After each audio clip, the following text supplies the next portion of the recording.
Yanam Godavari A to జెడ్కు welcome అండి. చూసారండి, ఈ చేప పేరు ఏంటో మీకు తెలుసా? చైనా బొచ్చు. చైనా బొచ్చు అంటారు, చైనా చేప అని కూడా అంటారు. దీన్ని ఈరోజు మనం శుభ్రంగా చేసేసుకుని పులుసు పెట్టేసుకుందాం. ఓకేనా ఫ్రెండ్స్? దీన్ని క్లీన్ చేసుకున్న తర్వాత దీన్ని చూపిస్తాను నేను. చూసారు కదండి, ఇలా శుభ్రం చేసుకుని తెచ్చుకోవాలి. నాన్ వెజ్ ఫిష్ కర్రీ ఇష్టపడే ఎవరికైనా ఈ కూర చాలా బాగా నచ్చుతుంది. నాన్ వెజ్ లవర్స్ ఉంటే ఖచ్చితంగా పులుసు పెట్టుకోండి. ఇలా శుభ్రం చేసి తెచ్చుకున్న చేప ముక్కల్లోకి కారం, ఉప్పు వేసుకోవాలి. ఇప్పుడు అవి కూడా చూపిస్తాను. ముక్కలు అయితే చాలా బాగున్నాయి, చూసారా? ఇంత అందంగా కట్ చేసుకోవాలి సన్నగా. ముందుగా కడిగి పెట్టుకున్న చేప ముక్కల్లోకి 2 స్పూన్లు కారం వేసుకోవాలి. మీకు కావాలితే ఇంకొంచెం ఎక్కువ కూడా వేసుకోవచ్చు. టేస్ట్కి తగినంత ఉప్పు. నేను ఏ వీడియోలన్నా చెప్తూనే ఉంటానండి. నేను పులుసు కూరలకి ఎక్కువ కళ్ళుప్పే వాడతాను. గోదావరిలో కదండి, కళ్ళుప్పు బాగా దొరుకుద్ది మాకు, అందుకు కళ్ళుప్పే వాడతాను. మీ టేస్ట్కి తగ్గట్టు సాల్ట్ కూడా వాడుకోవచ్చు. ఇప్పుడు ఈ కారం ఉప్పు పట్టేలా ఈ ముక్కల్ని బాగా కలిపేసుకోవాలి.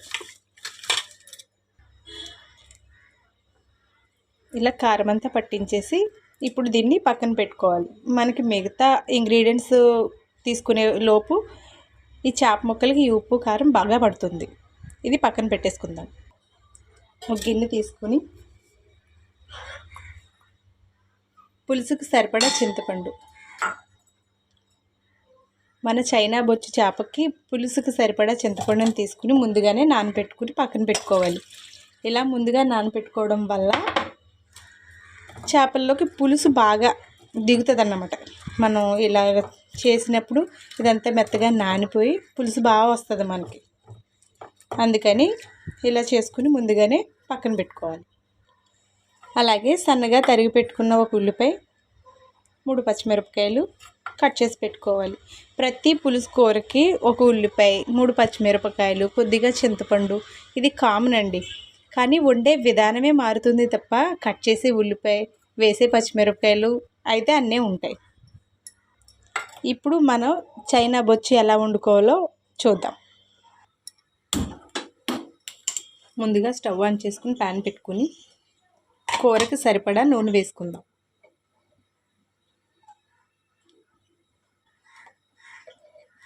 నేనైతే 2.5 స్పూన్లు వేసుకున్నానండి. మీకు ఆయిల్ ఎక్కువ కావాలితే వేసుకోవచ్చు. పులుసు కూరలోకి ఉప్పు, కారం, ఆయిల్ కరెక్ట్గా ఉంటేనే ఆ టేస్ట్ కరెక్ట్గా ఉంటుంది. అందరూ వండుతారు కానీ కొంతమంది కూరలు మాత్రమే ఎందుకు బాగుంటాయి, వాళ్ళు వండే విధానంలో కూడా అది ఉంటుందండి. సరే అండి, ఇప్పుడు ఆయిల్ వేడెక్కింది కదా, ముందుగా కట్ చేసి పెట్టుకున్న ఉల్లిపాయ ముక్కలు వేసుకుందాం.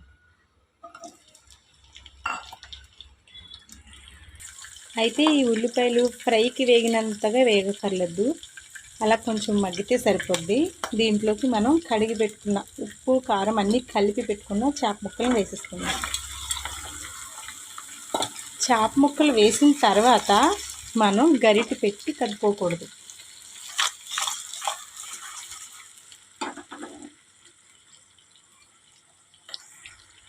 ఓకేనండి, ఇలా కాసేపు మగ్గిన తర్వాత దీన్ని ఇలా కలుపుకొని ఇప్పుడు పక్కనే పెట్టుకున్న చింతపండు రసాన్ని దీంట్లోకి వేసేసుకోవాలి.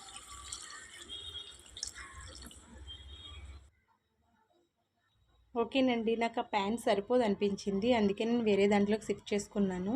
ఎప్పుడైనా చేప ముక్కలను బట్టి మనం వండుకునే ప్యాన్ తీసుకోవాలి. నాకులో అయితే మీరు చేయకండి, పెద్దదే తీసుకోండి. తర్వాత ముక్కలు ముగిగే వరకు వాటర్ వేసుకోవాలి. ఇలా వాటర్ వేసుకుని కలిపేసుకోవాలి. ఎప్పుడైనా సరే చేపల కూర వండినప్పుడు గరిటె పెట్టి తిప్పుకోకూడదు. అలా తిప్పుకుంటే చేప ముక్కలన్నీ పీసులుగా ఇడిపోతాయండి. అందుకే కలుపుకుంటే సరిపోతుంది. మూత పెట్టేసుకునే ముందు కొద్దిగా కరివేపాకు, స్టార్టింగ్లోనే కొంచెం కొత్తిమీర కూడా వేసుకుంటే కూర టేస్ట్ బాగుంటుంది. తర్వాత లాస్ట్లో కూడా కొత్తిమీర వేసుకోవాలి. ఈ కూర పులుసు మరిగేలోపు ఈ కూరకు కావాల్సిన స్పెషల్ మసాలాను మనం రెడీ చేసుకుందాం.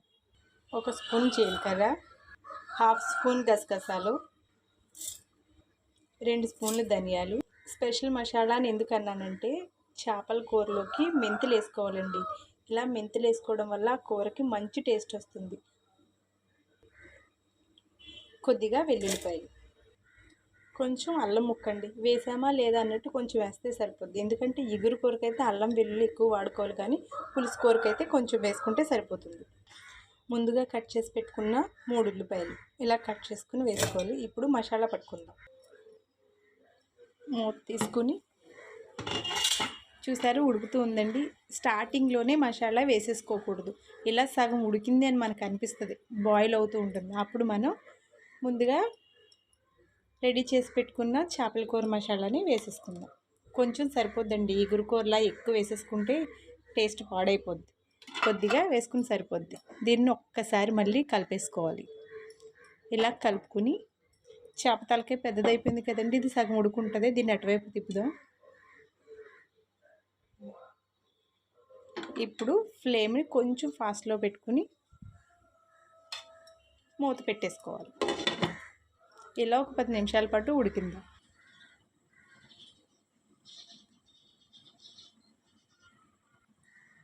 ఒక్కసారి మూత తీసి చూసుకుని ఒక్కసారి నెమ్మదిగా కలిపేసుకుని ఇప్పుడు మంటని స్లోలో పెట్టుకోవాలండి. కొంచెం స్లోలో పెట్టుకోవాలి.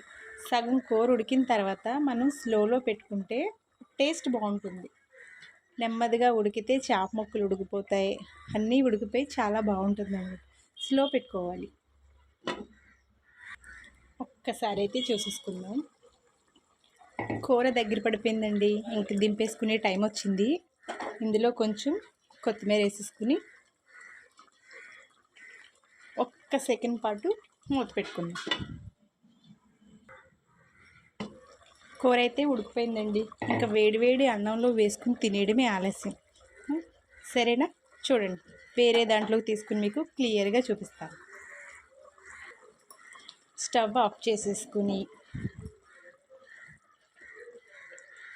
దగ్గరగా చూడండి. ఇందులో సరిగా కనిపించట్లేదు కదా, నేను వేరే గిన్నెలో వేసుకుని మీకు క్లియర్గా చూపిస్తాను.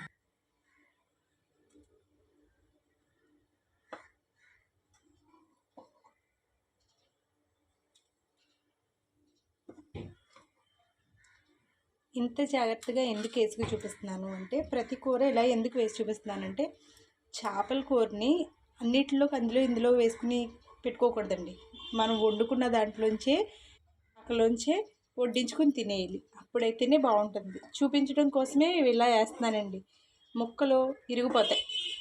ఇంత అందంగా కట్ చేసుకుని పెట్టుకుని వండుకున్న ముక్కలు మనం వడ్డించుకునేసరికి ముక్కలుగా అయిపోతాయి. అందుకని వేరే దాంట్లో వేసుకోకూడదు. ఎందులో అయితే వండుకున్నామో అందులోంచి డైరెక్ట్గా వడ్డించేసుకుని శుభ్రంగా తినేయాలి. చేపల కూర అంటే ఇష్టపడి తినేవాళ్ళకి కూర చూస్తుంటేనే నోరు ఊరిపోతుంది, టేస్ట్ కూడా తెలిసిపోతుంది కదండి. ఈ కూర ఇలా వండుకుంటే చాలా బాగుంటుంది.